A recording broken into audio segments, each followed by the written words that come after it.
दोस्तों कैसे हैं आप लोग। मैं Imran Malik the hope times में आपका स्वागत है। ही मैन कहे जाने वाले धर्मेंद्र जी का आज निधन हो गया है। कैसे निधन हुआ है उनका, वो काफी लंबे समय से बीमार चल रहे थे, क्या क्या वो अपने पीछे विरासत छोड़ गए हैं और क्या क्या पूरी जानकारी है, सारी मैं आपको इस वीडियो में बताऊंगा।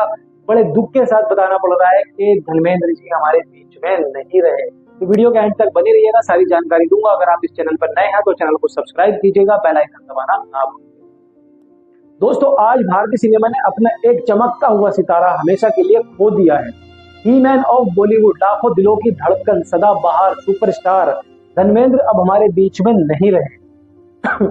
लेकिन जाने से पहले वो अपने पीछे छोड़कर गए हैं एक ऐसी विरासत, एक ऐसा इतिहास जिसे मिटाना नामुमकिन है। आज मैं आपको धर्मेंद्र जी की पूरी जीवन यात्रा बताऊंगा। उनका बचपन, संघर्ष, उनकी सुपरहिट फिल्में, सुपरहिट दौर से लेकर आज हुए उनके निधन तक की हर एक जानकारी। सबसे पहले मैं बताने वाला हूँ कि धर्मेंद्र जी का जन्म कब हुआ। दोस्तों उनका जन्म 8 दिसंबर 1935 को हुआ। स्थान था पंजाब। वहां पर एक छोटा सा गांव नसराली, जहां पर उनका जन्म हुआ था, वो एक किसान परिवार में जन्मे। धर्मेंद्र का असली नाम था धर्मेंद्र सिंह देओल।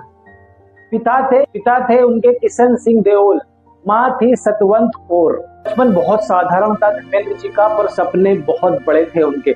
धर्मेंद्र फिल्मों को दिल से चाहते थे। उन्हें लगता था कि एक दिन वह बड़े पर्दे पर जरूर चमकेंगे। पढ़ाई पूरी करने के बाद उन्होंने सोचा क्यों ना अपने सपनों को सच करने की कोशिश की जाए, और वहीं से शुरू हुआ बॉलीवुड का सबसे शानदार सफर। अब मैं बात कर लेता हूं उनके फिल्मों में शुरुआत की और उनके स्ट्रगल की और उनके सक्सेस की। दोस्तों साल था 1960। फिल्म आई दिल भी तेरा हम भी तेरे। यही थी धर्मेंद्र की पहली फिल्म।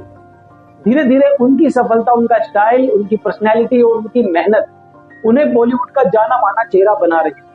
फिर आया वो दौर जब धर्मेंद्र एक रोमांटिक हीरो से लेकर एक एक्शन हीरो तक हर रूप में सुपरहिट साबित हुए। आने वाला हूँ गोल्डन एरा, सुपरहिट फिल्में उनकी थी। धर्मेंद्र जी की अनगिनत फिल्मों में से कुछ आज भी अमर हैं फिल्में, जैसे कि सबसे नंबर 1 पर आती है शोले।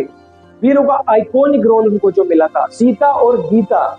उसके बाद आती है धर्मवीर उनकी फिल्म। उसके बाद आती है चुपके चुपके, और उसके बाद आती है उनकी एक और फिल्म अनपढ़। उसके बाद भी जो उनकी सुपरहिट फिल्मों में गिनी जाती थी वो थी अनोखी। उसके कुछ सालों के बाद एक और फिल्म आती है यमला पगला दीवाना। उसके बाद फिल्म आई है उनकी मेरे हमसफर। उसके बाद एक और फिल्म आई है उनकी, उसका नाम था राजा रानी। दोस्तों शोले का वीरू किरदार भारतीय फिल्म इतिहास का सबसे यादगार रोल माना जाता है। उनकी दमदार बॉडी और एक्शन के कारण उन्हें ही मैन ऑफ बॉलीवुड तक कहा गया है। कर लेता हूं मैं उनके निजी जीवन की, यानी कि फैमिली लाइफ की। धर्मेंद्र का निजी जीवन भी उतना ही चर्चा में रहा। पहली पत्नी प्रकाश कौर, उनके 2 बेटे सनी देओल और बॉबी देओल, जो आज भी बॉलीवुड के बड़े सुपरस्टार हैं। बड़ा जाना माना नाम है उन दोनों का। दूसरी पत्नी उनकी हेमा मालिनी। उनसे 2 बेटियां होती हैं, एक का नाम था ईशो देओल और दूसरी का था अहाना देओल। धर्मेंद्र अपने परिवार से बहुत प्यार करते थे और हमेशा उनके साथ खड़े रहते थे। दोस्तों लोगों को पता नहीं होगा कि धर्मेंद्र जी ने राजनीति में भी अपना हाथ आजमाया था। वो जानकारी मैं आपको इसी वीडियो में दे देता हूं। दोस्तों साल था सन 1999।